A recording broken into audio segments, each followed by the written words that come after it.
नमस्कार, कैसे हैं आप सब। स्वागत है आप सभी का गणेश एस्ट्रो हेल्प में। मैं हूं डॉक्टर दिलीप और हाजिर हूं आपके लिए लेकर अगले महीने का राशिफल या मासिक फल धनु राशि के लिए और धनु लग्न के लिए, दोनों के लिए ही ये कार्यक्रम है। राशि और लग्न में यही फर्क होता है कि राशि का मतलब है कि अगर आपका चंद्रमा जहाँ पर है वहाँ पर 9 नंबर लिखा है तो इसका मतलब आपकी धनु राशि है। अगर आपकी कुंडली में जो लग्न कुंडली है, जो आपकी कुंडली है, देखिए इस तरह से दिखती है। फिलहाल गोचर में इस तरह के वहाँ पर ग्रह हैं। अगर आपकी लग्न कुंडली में प्रथम भाव में 9 नंबर लिखा है, इसका मतलब कि आपकी धनु लग्न की कुंडली है। दोनों के लिए है। लग्न और चंद्रमा में क्या अंतर है? चंद्रमा मनसो जाता। चंद्रमा जो है भावनाओं को दिखाता है, मन को दिखाता है, सुख दुख को दिखाता है, अच्छी बुरी चीज़ों को दिखाता है जो हमें फील होती हैं। और लग्न जो है जो वास्तविकता है, बुद्धि के लेवल पर दिखाता है। तो जैसे कि अगर किसी आदमी ने गाड़ी ली तो उसे खुशी होगी, या उसको कोई प्रमोशन हुआ तो भी उसे खुशी होगी। तो चंद्रमा भी दिखाएगा उन चीज़ों को और लग्न भी दिखाएगा। कभी कभी ऐसा होता है कुछ लोगों को मतलब कि अच्छी चीज़ें मिल भी जाएं तब खुशी ना हो। ऐसे भी लोग हैं जो मर्सिडीज़ में चलते हैं पर फिर भी प्रॉब्लम में हैं, और ऐसे भी लोग हैं जो मारुति में हैं पर वो उसको बड़ा मतलब ब्लेसिंग मान रहे हैं। तो उसमें कभी कभी अंतर आ जाता है, पर दोनों से ही देखा जाता है। खैर, किसी भी केस में अगर हम आपकी कुंडली देखते हैं तो आपके लग्न में ही गुरु बैठकर हंस नाम का राजयोग बना रहे हैं। गुरु और केतु जो है धर्म ध्वजा नाम का राजयोग बनाकर बैठे हैं। फिर बुध जो हैं वो अपनी ही राशि में केंद्र में बैठे हैं सूर्य और राहु के साथ। तो ये भद्र नाम का महापुरुष योग है, पर चूंकि सूर्य के साथ हैं तो ये जब सूर्य के साथ ही जब महापुरुष योग बनते हैं तो एक तरह का भंग हो जाता है। तो जब सूर्य 14 तारीख को जाएंगे तभी उस महापुरुष योग का आपको ज़्यादा रिजल्ट मिलेगा।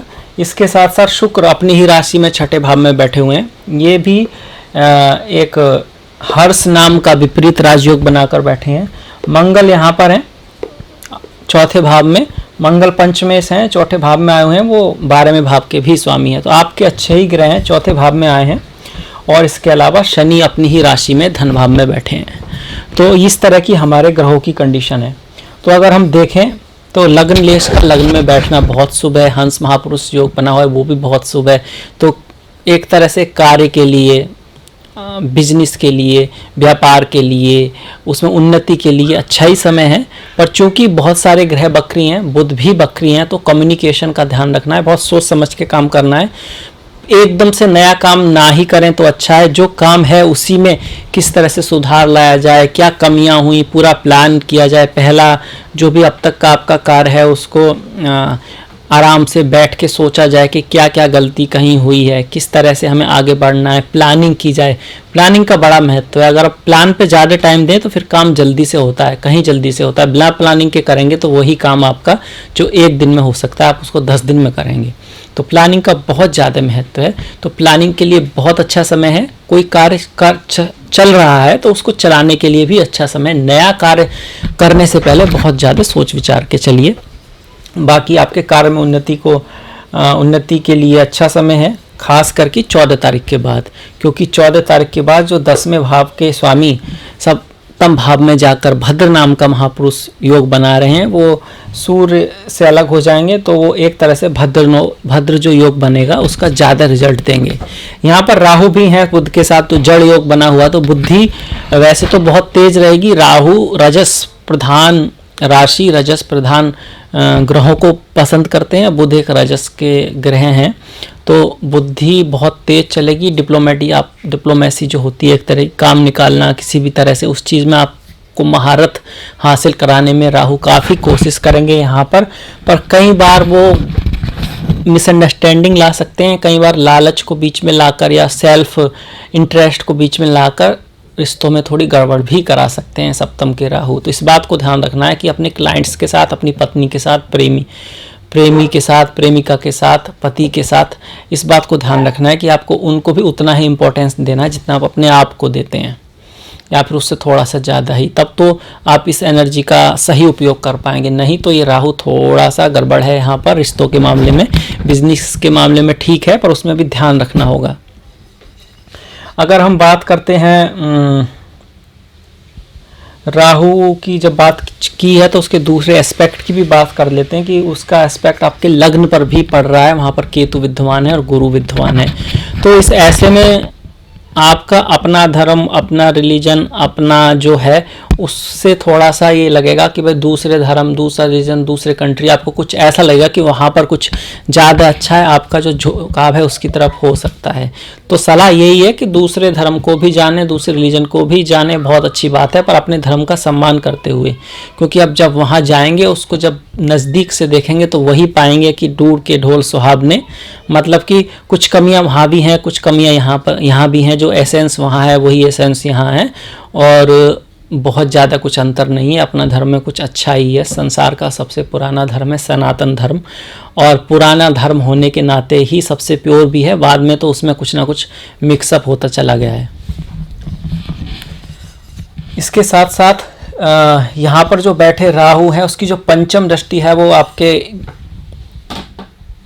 11वें भाव पर पड़ रही है। ये जो 11वां भाव है इस पर देखिए पंचम दृष्टि राहु की पड़ रही है, अष्टम दृष्टि मंगल की पड़ रही है, और शनि की जो है 10वीं दृष्टि पड़ रही है। तो आपके जो सीनियर हैं, आपका जो फ्रेंड सर्कल है, आपके जो बड़े भाई हैं, आपके जो इस तरह के लोग हैं जो आपके लिए बड़े भाई जैसे हैं, उन सब से आपको रिलेशनशिप बना के रखने की कोशिश करनी है, क्योंकि यहाँ पर ऐसी चीज़ें होने के चांसेस हैं कि कोई ना कोई गलतफहमी, कोई ना कोई बात के कारण आपके मन में खटास आ सकता है, क्योंकि तीन मेलेफिक्स जो हैं 11वें भाव को देख रहे हैं।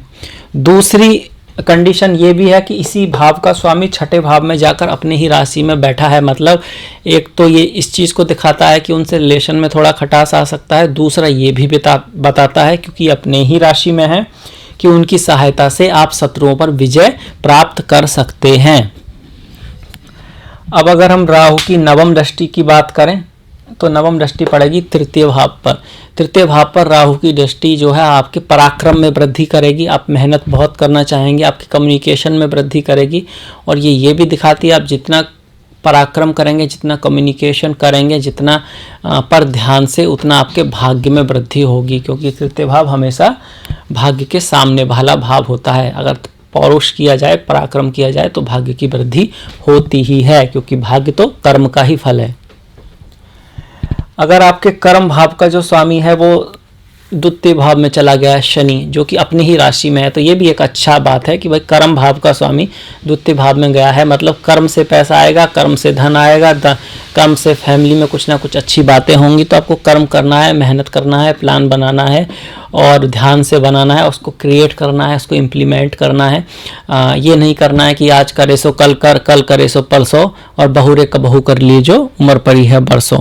ये नहीं सोचना है, क्योंकि एक भी पल गंवाना जिंदगी गंवाने के बराबर है, क्योंकि हर एक पल एक नई जिंदगी होता है।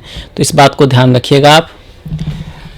शनि की जो 7.5 की अंतिम फेज आपकी चल रही है, धीरे धीरे आप के लिए चीज़ें आसान होंगी, अच्छी होंगी। जिनका राशि है, जिनका लग्न है, उनके लिए 7.5 नहीं है, फिर भी शनि का धन भाव में धन इकट्ठा करने में थोड़ी सी दिक्कत कर सकता है, या फिर धन कमाने में थोड़ी सी दिक्कत करेगा। ज़्यादा मेहनत करेंगे तभी पैसा आएगा, आसानी से नहीं आएगा। और जो परिवार है उसमें परिवार के जो सदस्य हैं उनके बीच में थोड़ा सा ड्राइनेस, सूखापन, ठंडापन रह सकता है। तो आपको उसको गर्माहट लानी है, आपको ये जिम्मेदारी लेनी है कि रिश्तों के बीच जो है आपकी जो फैमिली है उसमें आपस में प्रेम बना रहे, सौहार्द बना रहे, एक दूसरे का साथ देने वाले हों। तो ये बहुत ज़रूरी है, क्योंकि अगर फैमिली में ही प्रेम सौहार्द नहीं है, आपस में लोग एक साथ नहीं है, तो दुनिया में भी लोग एक साथ नहीं है। फैमिली से ही दुनिया बनती है, एक एक फैमिली को मिलाकर पूरी दुनिया का पूरा देश बनता है। तो हर फैमिली में अगर इस तरह है तो मतलब पूरी दुनिया में ही इस तरह है। और ठीक इसी तरह अगर हर फैमिली में एक दूसरे को लोग समझते हैं, तो ऐसे लोग जो एक दूसरे को समझ सकते हैं और बाहर वालों को भी समझ सकते हैं, और वो देश के लिए भी अच्छे साबित होते हैं। अगर हम देखें शनि की दृष्टियों के बारे में, तो उसकी एक दृष्टि मंगल पर पड़ रही है, तो थोड़ा सा आपको आलस्य दिलाने की कोशिश करेगी। माता के लिए बहुत अच्छा समय नहीं है, माता के स्वास्थ्य के लिए बहुत अच्छा समय नहीं है, माता से भी थोड़ी खटपट होने के यहाँ पर चांसेस बनते हैं, क्योंकि एक तो मंगल वहाँ पर आकर बैठे हैं, दूसरा शनि की उस पर दृष्टि है। और उस हिसाब से देखा जाए तो बहुत अच्छा समय नहीं है माता के स्वास्थ्य के लिए, तो उनके स्वास्थ्य का ख्याल रखें, उनसे रिश्तों का ख्याल रखें। अगर वो कुछ कहती भी हैं तो उसका बुरा बिल्कुल ना माने, क्योंकि बहुत बार अक्सर बार आपका ही नज़रिया होता है कि आपको ऐसा लगता है कि वो मतलब कुछ उस तरह का आपका नज़रिया होता है, अन्यथा तो माता हमेशा आपके फ़ायदे के बारे में, अच्छाई के बारे में ही अक्सर बोलती है। तो इस बात का ध्यान रखें, उनका आशीर्वाद आपके ऊपर बना रहे, इस चीज़ का ध्यान रखिए। शनि की जो 7वीं दृष्टि है वो कर्क राशि पर आ रही है, तो यहाँ पर चतुर्थ भाव पर भी शनि की दृष्टि आ रही है और कर्क राशि पर भी दृष्टि आ रही है, जो फिर से माता को दिखाती है, तो ये खास बात हुई। दूसरा ये हुआ कि शनि की जो अष्टम पर दृष्टि है, तो ये अकल्ट, एस्ट्रोलॉजी, रिसर्च, ध्यान, ज्ञान, उसके लिए तो बहुत अच्छी है। बाकी कोई यात्रा करते वक्त, ड्राइविंग करते वक्त आपको अपने सेहत का ध्यान रखना है, और थोड़ा सास ससुर अगर आपके हैं तो उनसे थोड़ा गड़बड़ हो सकती है, उनसे रिश्तों में थोड़ा खटास आ सकती है, चाहे आप स्त्री हैं चाहे आप पुरुष हैं, दोनों के लिए ही है कि सास ससुर से थोड़ा सा बना के रखें। बुध, शनि की जो 10वीं दृष्टि है वो 11वें भाव पे पड़ रही है, जो हम बात कर चुके हैं कि वो लाभ को एक तो कम करेंगे, मतलब कि आप जितना मेहनत करेंगे उतना लाभ नहीं होगा, एकदम से नहीं होगा, आप जो एक्सपेक्ट कर रहे हैं उतना लाभ नहीं होगा, थोड़ी मेहनत ज़्यादा करनी होगी। दूसरा, आपके जो सीनियर हैं, आपसे जो बड़े भाई हैं और आपके जो पिता के भाई हैं, उनसे यहाँ थोड़ा सा ये शनि डिस्टेंस लाने की कोशिश करेंगे या ला सकते हैं। अगर गुरु की बात करें तो गुरु लग्न में बैठकर पंचम, सप्तम और नवम को देख रहे हैं, तो पंचम पर जो गुरु की दृष्टि है वो तो बहुत अच्छी है, वहाँ पर केतु की दृष्टि भी आ रही है, तो ज्ञान के लिए, इंटेलिजेंट के लिए, विद्या प्राप्ति के लिए अच्छा समय है। चूँकि गुरु वक्री हैं और वक्री ही रहेंगे पूरे महीने, तो एक तरह से ये कह सकते हैं कि पुराने लोग, पुराने गुरु, पुराने जानकार लोग आपकी ज़िंदगी में आ सकते हैं। और गुरु जिन भावों के स्वामी हैं, जैसे चतुर्थ भाव के और लग्न भाव का स्वामी बकरी है, तो जीवन में थोड़ा ठहराव सा हो सकता है, माता के साथ रिलेशन के लिए थोड़ा सा कार्मिक समय है। गुरु की सप्तम पर दृष्टि शादी, विवाह आदि के लिए अच्छी है। गुरु की पंचम पर दृष्टि संतान के लिए, कोई नई चीज़ शुरुआत करने के लिए अच्छी है। और गुरु की नवम पर दृष्टि यात्रा के लिए, उच्च शिक्षा के लिए, पिता से संबंधों के लिए ज़्यादा अच्छी है। पर इसका ज़्यादा रिजल्ट आपको तभी मिलेगा जब गुरु डायरेक्ट होंगे। जब वो रेट्रोगेट होते हैं तो उतना शुभता नहीं दे पाते हैं जितनी उनमें शुभता होनी चाहिए। वैसे भी वो यहाँ पर 2 केंद्रों के स्वामी हैं, तो इस कुंडली में गुरु शुभ तो हैं, बुध से ज़्यादा शुभ हैं, पर उतने शुभ नहीं होते हैं। बुध तो बिल्कुल ही शुभ नहीं होते हैं इस कुंडली में। अगर त्रिकोण में बैठ जाएं तो फिर भी सही रहते हैं। यहाँ पर वो सप्तम में ही बैठे हैं, तो सप्तम में बैठे हैं, भद्र नाम का महापुरुष योग बना रहे हैं, तो ट्रांजिट में तो अच्छे हैं, धन के लिए अच्छे हैं, कैरियर के लिए अच्छे हैं, बिजनेस के लिए अच्छे हैं, आपकी वाणी में तेज रहेगा, ओज रहेगा, आप रिश्तों को और कह सकते हैं कि डील जो करते हैं, जो एक तरह का किसी से अगर आपकी बात चलती है उसमें आपका दिमाग चलेगा, आप सही निर्णय ले पाएंगे, दूसरे आपके निर्णयों की सराहना करेंगे। इसके साथ साथ आप कैलकुलेट कर पाएंगे कहाँ क्या हो सकता है, आपकी प्लानिंग क्या कह सकते हैं, धमाकेदार होगी, अच्छी होगी। बस यही ध्यान रखना है, वाणी को थोड़ा कड़वा होने से, तीखा होने से बचाना है, और कोई भी निर्णय आप लालच या स्वार्थ को नज़र में रखकर ना लें, दूसरे के फ़ायदे को भी ध्यान में रख कर लें, तभी आपका फ़ायदा होगा। दूसरा कोई रास्ता नहीं है, आप जो देते हैं वही आपके पास आता है, आज नहीं तो कल। यही कर्म का नियम है, यही कर्म का विधान है, और इसमें तो ईश्वर भी जो हैं हस्तक्षेप नहीं करते हैं जब तक बहुत ही ज़्यादा आवश्यक ना हो।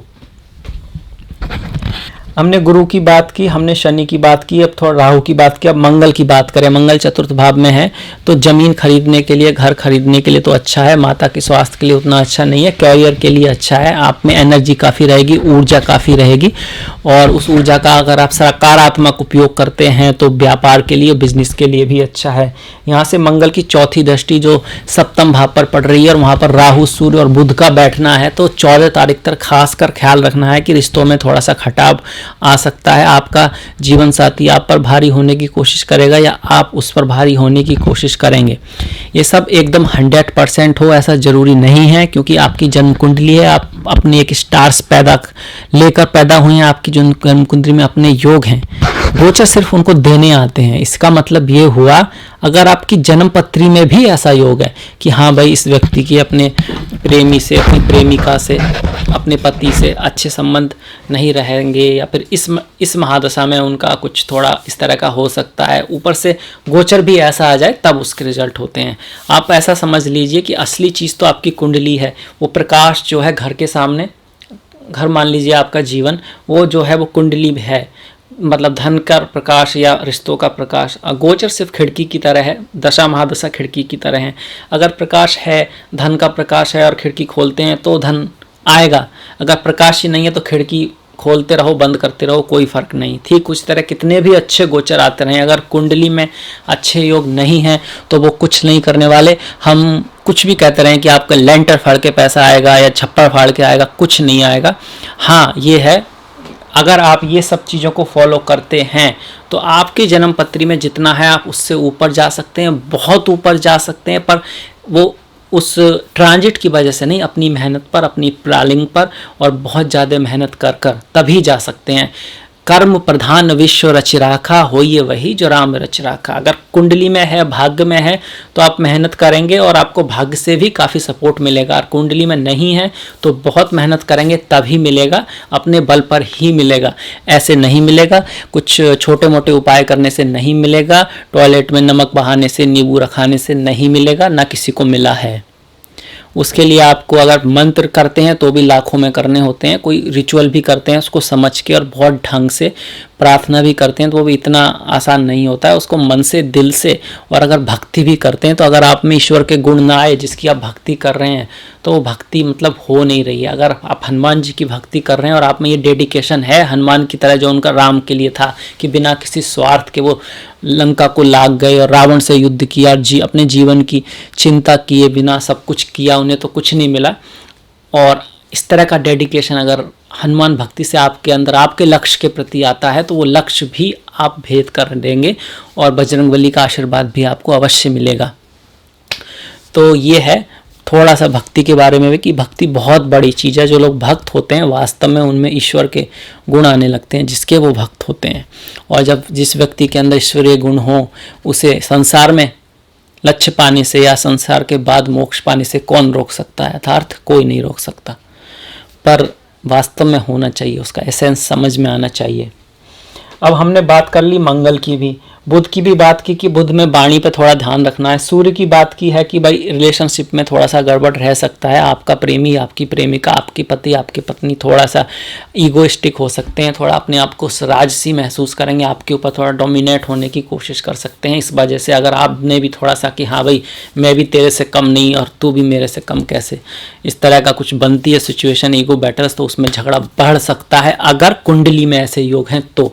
अदरवाइज ऐसा कुछ नहीं होगा। अगर कुंडली में योग है कि आप दोनों के बीच बहुत प्रेम रहेगा और दशा महादशा अच्छी है तो कुछ खास नहीं होगा और आप समझेंगे कि भाई ये तो कहा कुछ नहीं हुआ, होगा कैसे भाई, कुंडली में आपके में तो योग ही नहीं है, तो अब गोचर क्या उखाड़ लेंगे? कुछ नहीं उखाड़ लेंगे, कुछ नहीं देंगे। उस चीज़ से संबंधित थोड़ा बहुत नरमा गर्मी वो सब में होती है और ऐसे ही बात निकल जाएगी।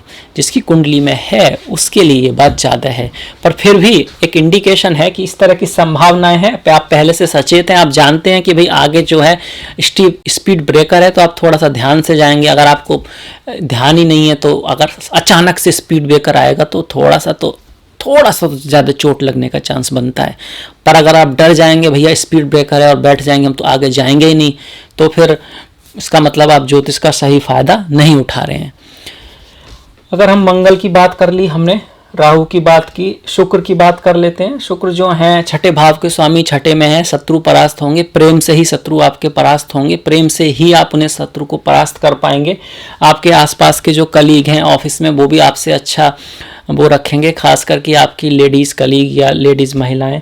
शुक्र का अपने भाव में बैठना कई बार ये भी है दिखाता है कि अपनों से ही, छठे भाव का स्वामी छठे में कोई भी हो, अपनों से थोड़ा सा ये दिखाता है कि आसपास वाले लोगों में से ही कोई आपको बहुत ज़्यादा पसंद नहीं करता है। इस केस में कोई स्त्री भी हो सकती है या ऐसा कुछ जो स्त्री की तरह कोई लगता हो, इस तरह की बातें हो सकती हैं। पर ये यही दिखाता है कि शत्रु का स्वामी अपने ही घर में है तो आसपास का ही कोई व्यक्ति या फिर जहां आप रहने लगते हैं वहां के आसपास का व्यक्ति आपसे थोड़ा जल सकता है। इस तरह की यहाँ पे संभावना रहती है। शुक्र की बात की, बुध की बात करें अगर थोड़ा सा दसम भाव का स्वामी सप्तम में आ रहा है, बहुत अच्छी बात है। केंद्र का स्वामी केंद्र में, आपका बिजनेस में, आपका कर्म ही बिजनेस है, कर्म जो है बिजनेस में जा रहा है, मतलब बिजनेस में, डीलिंग में आपके लिए अच्छा है, आप उसमें आपका मन लगेगा। अगर जैसे मंगल को देखें तो पंच इंटेलिजेंट जो है चतुर्थ भाव में जा रही है। आपका जो मन है, आपकी जो बुद्धि है, वो काफ़ी हद तक या तो माता में रहेगी या जन्मभूमि में रहेगी या जन्मभूमि के प्रति रहेगी, उन चीज़ों में आपका मन रहेगा। पढ़ाई के लिए बहुत अच्छा नहीं है, क्योंकि अपने से 12वें भाव में जा रहा है। तो जो स्टूडेंट्स हैं वो पढ़ाई का ज़्यादा ख्याल रखें, मन लगा के मेहनत करें, पूरी हर एक चीज़ को ध्यान रखें कि गुरु भी केतु के साथ हैं। केतु वैसे तो अच्छे हैं धर्म के लिए, फिलॉसफी के लिए, ज्ञान के लिए, अध्यात्म के लिए, समाधि के लिए और सब चीज़ों के लिए, पर जब बात आती है एग्ज़ाम की तो केतु थोड़ा सा ऑड प्लैनेट है इस चीज़ में, खास करके जब वो इस राशि में होते हैं, धनु राशि में। तो तैयारी करनी है, दबा के जो मन इधर उधर भटक रहा है उसको शांति, मन की शांति के लिए एक तो भगवान शिव की पूजा कर सकते हैं। दिन में दूध में हल्दी, शहद या फिर केसर और शहद मिलाकर दूध पिएं, इससे मन स्ट्रांग होता है। मंगल मतलब एक्शन भी स्ट्रांग होता है, गुरु मतलब कि बृहस्पति ज्ञान भी बढ़ता है। तो और हेल्थ के लिए तो नो डाउटली ये बहुत अच्छी चीज़ है, तो आपको पीना ही चाहिए। हल्दी असली होनी चाहिए, केसर असली होना चाहिए, और थोड़ा थोड़ा ही पीना है, बहुत ज़्यादा नहीं है कि उसमें भर देना है केसर, पर थोड़ा सा करना है। ये हेल्थ के लिए अच्छा है, डेफिनेटली आपको इससे फ़ायदा होगा। बढ़ते हुए चंद्रमा से शुरू करें, सोमवार से शुरू करें। अगर आपका मन घबराता है, अगर आपको ऐसा लगता है कि आपके मन की कमजोरी है, एक जगह नहीं टिकता है, क्योंकि एक जगह मन ना टिके तो फिर आप कितने भी बुद्धिमान हो, थोड़ा मुश्किल तो होगी लक्ष्य पाने में। इसके साथ साथ भगवान शिव की पूजा करना, ज्ञान रूपी शिव, आनंद रूपी शिव, परमात्मा रूपी शिव। शिव का मतलब ही है शुभ, शुभता। तो जीवन में जो भी शुभता, जिस वजह से भी शुभता है, वो सब का कारण शिव है। तो ओम नमः शिवाय, ओम नमः शिवाय। सदा चिदानंद रूपा शिवोहम शिवोहम, तो वो भी एक अच्छी रेमेडी है। इसके अलावा आपके जो भी इष्ट हों, चाहे वो भगवान गणेश हों, चाहे वो माता काली हों, चाहे वो भगवान विष्णु हों, चाहे फिर वो आपके निराकार परम ब्रह्म हों, किसी भी तरह से आप पूजा करें, कैसे भी करें, सबका मतलब एक ही है कि अगर आप मन से कर रहे हैं, दिल से कर रहे हैं, तो वो पूजा प्रार्थना ईश्वर तक पहुंचती है और आपको शक्ति मिलती है, और उसी की शक्ति से आप आगे बढ़ते हैं। बाकी सब बातें फालतू की हैं, क्योंकि ईश्वर शब्दों से पढ़े है, ईश्वर अक्षर से परे है, ईश्वर जो है, ये जो अंक होते हैं 1 2 3 और इन्फिनाइट, उनसे भी परे है। ईश्वर इंसान के दिमाग से भी परे है। तो उस पर बहसबाजी आप करते रहिए, रिजल्ट उसका कुछ है नहीं। भक्ति में कितना दम है उसका रिजल्ट है, और फिर उस ईश्वर के गुण आप में आते हैं उसका रिजल्ट है, उसका रिजल्ट 100% है। तो हमने बात कर ली शुक्र के, राहु के, बुध के, मंगल के। अब थोड़ा दूसरे एंगल से देखते हैं इसी चीज़ को, कि जैसे तीसरे का स्वामी दूसरे में आया, मतलब पराक्रम से धन आएगा। पंचम का स्वामी चतुर्थ में आया, तो एक तरह का राजयोग हुआ। तो बुद्धिमानी से, इंटेलिजेंस से, विद्वत्ता से, दूरदृष्टि से मन को शांति भी आएगी, घर गाड़ी खरीदने का एक तरह का योग भी बनेगा, एक तरह का रेमेडी भी यहाँ आ गई। इसके अलावा माता का समझें, माता से प्रेम करें, माता का आशीर्वाद आप पे अवश्य रहना चाहिए, और उनके स्वास्थ्य का भी ख्याल रखें। 6 का स्वामी 6 में ही है, तो बहुत अच्छी बात है कि आपकी रोग ऋण शत्रु से मुक्ति होने के यहाँ पर चांसेज हैं। पर चूंकि ये शुभ ग्रह है, हेल्थ का ख्याल रखें। यहाँ पर मलेफिक ग्रह ज़्यादा अच्छे होते हैं 6 8 12 में, खास करके छठे भाव में। 12 में तो उतना मलेफिक अच्छे नहीं है, बुरी चीज़ों पे खर्चा होता है और मोक्ष के लिए भी अच्छा नहीं है। पर छठे भाव में जैसे शनि आ जाएं, राहु आ जाएं, सूर्य आ जाएं, तो अगर अकेले हों तो खास करके अच्छे हैं। अगर सप्तम की जैसे बात करें, अब नवम का स्वामी सप्तम में आ रहा है, तो भाग्य आएगा पिता के थ्रू, गुरु के थ्रू, यात्रा के थ्रू, फिलोसॉफी के थ्रू, अध्यात्म के थ्रू, टूर ट्रैवल के थ्रू।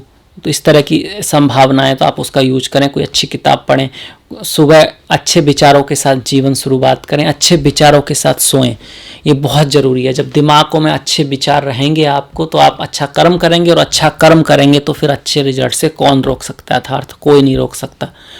इसके अलावा अगर हम दूसरी चीज़ देखें, गुरु को जैसे देखें, तो गुरु चतुर्थ का स्वामी लग्न में आ रहा है, तो ये अच्छी बात है, चतुर्थ का स्वामी लग्न में आ रहा है, पर यह है कि अपने घर में और कार्य को अलग रखें, प्राइवेट जीवन को और कार्य को मिक्स ना करें, रिश्तों में कार्य को ना लाएं, कार्य को रिश्तों में ना लाएं। रिश्तों की एक मर्यादा होती है, कार्य की एक अपनी जगह है, एक बैलेंस बना के रखना है। कार्य की बातों को अगर रिश्तों में घुसाएंगे और या फिर रिश्तों में अपने कार्य को घुसाएंगे तो उससे प्रॉब्लम आती है। सबसे बड़ी बात है जो भगवान बुद्ध ने भी कही है कि बैलेंस, संतुलन अवश्यम भावी, अति का भला न बोलना, अत की भली न चूप, अत का भली न छाया, अत की भली न धूप। अति की तो कोई भी चीज़ भली नहीं होती, अमृत भी। तो इस चीज़ का ध्यान रखिएगा। तो ये था मेरी तरफ से धनु के लिए जुलाई का राशिफल। मुझे आशा है आपको पसंद आया, अच्छा लगा होगा। अगर आपको अच्छा लगा है, पसंद आया है तो प्लीज़ लाइक कीजिएगा, शेयर कीजिएगा, घंटी वाला बटन दबाना मत भूलिएगा। मैंने डिस्क्रिप्शन में अपना लिंक दिया है फेसबुक का, इंस्टाग्राम का, प्लीज़ फॉलो कीजिएगा, प्लीज़ लाइक कीजिएगा। कोई क्वेश्चन है तो पूछिएगा। मिलेंगे नेक्स्ट वीडियो में, तब तक के लिए नमस्कार।